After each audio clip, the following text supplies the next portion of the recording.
Crypto has an incest problem. Court filings reveal complex interlocking relations between major crypto firms, with implications for the ecosystem's resilience, and for customers owed money. Last year, failings at crypto issuer Terra ricocheted across the crypto ecosystem, ultimately claiming FTX, a giant in the space. This investigation of court records shows how the millions, if not billions, of dollars worth of exposures among companies like Three Arrows Capital, Voyager and Celsius allowed a ripple to turn into a tsunami. It's well known that crypto companies are closely intertwined, but privately owned firms like FTX don't usually have to reveal their financial secrets. That changed when they were placed in the transparent fish tank of Chapter 11 bankruptcy. The numbers show a network that was interlocking, if not outright incestuous. That made the system overall less resilient. Legally untangling the mess is going to prove a long and costly process, spelling bad news for those hoping for their money back. Regulators are already setting themselves to the task of ensuring that it doesn't happen again. On January 30th, FTX's sister trading firm,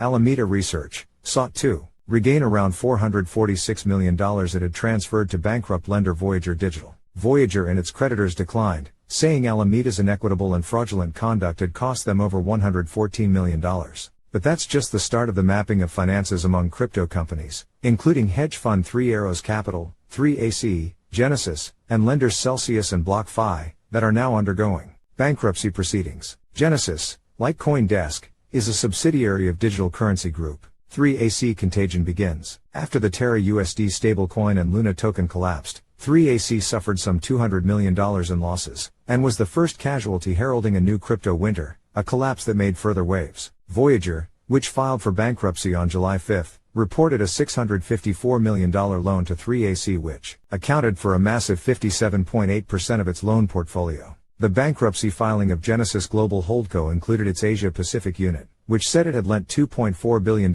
in cash and digital assets to the hedge fund. Celsius claimed loans worth $75 million, of which around only half has been restored by liquidating collateral. Lender BlockFi also says it suffered material losses from the bankruptcy of 3AC, one of its largest borrowers. They all had dealings with the FTX empire too, even before Bankman-Fried rode in to save the sector post 3AC. As of July 5, Voyager was owed $377 million by Alameda. Around the time it filed for bankruptcy in November, BlockFi, also the target of Bankman-Fried's White Knight deals, said it had $355 million in crypto frozen on FTX, plus $671 million in loans to Alameda.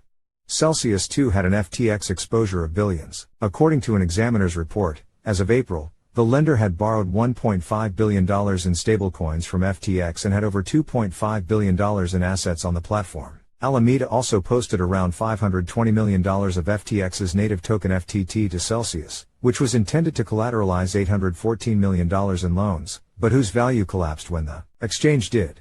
Owed $226 million, Genesis is reported in FTX's bankruptcy filings as the biggest unsecured creditor of FTX.com and its affiliates. The smaller companies were also lending among each other. As of July 5, Voyager has reported an exposure to another bankrupt Genesis unit of $17.5 million.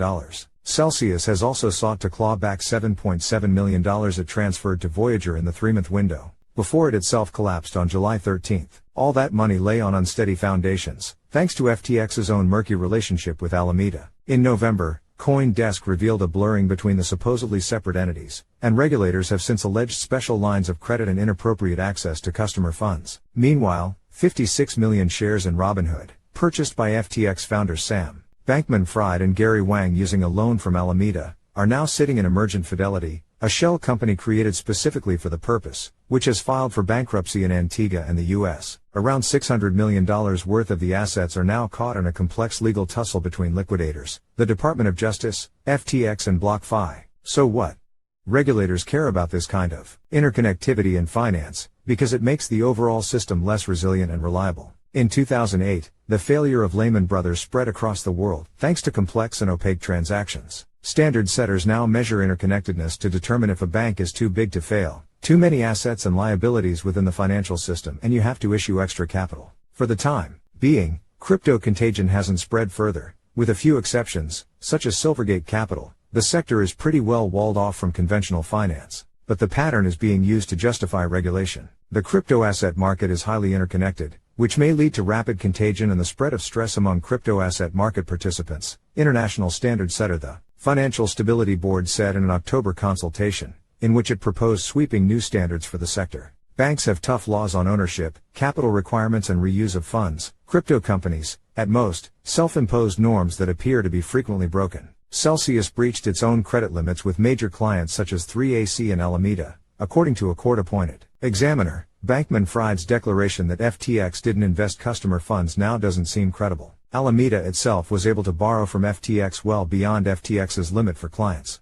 But beyond the financial risks, there are practical ones. When the mess hits the fan, intertwined companies are a lot harder to wind up. If a major company goes bust, such as Enron in 2001, it's not unusual for others in the market to feel a second-order ripple. Bankruptcy expert Mark Shapiro told CoinDesk, but crypto may be different. It doesn't happen very often where you see this level of different companies having connectivity with each other, said Shapiro, a partner at law firm Shearman & Sterling's New York practice. All these companies were more interconnected than people probably could have appreciated, he said, describing the crypto turmoil as the biggest domino effect since Lehman Brothers. U.S. law already views with suspicion any transaction made up to 3 months before a bankruptcy, and any transactions deemed to be fraudulent conveyances can also be clawed back. Now, multiple judges in separate courts of New York, Delaware and New Jersey will have to sort through the complex web of transactions and decide what belongs to whom. Tough luck for any customer waiting for their funds, says Shapiro. Anything having to do with FTX is going to take a while, he said.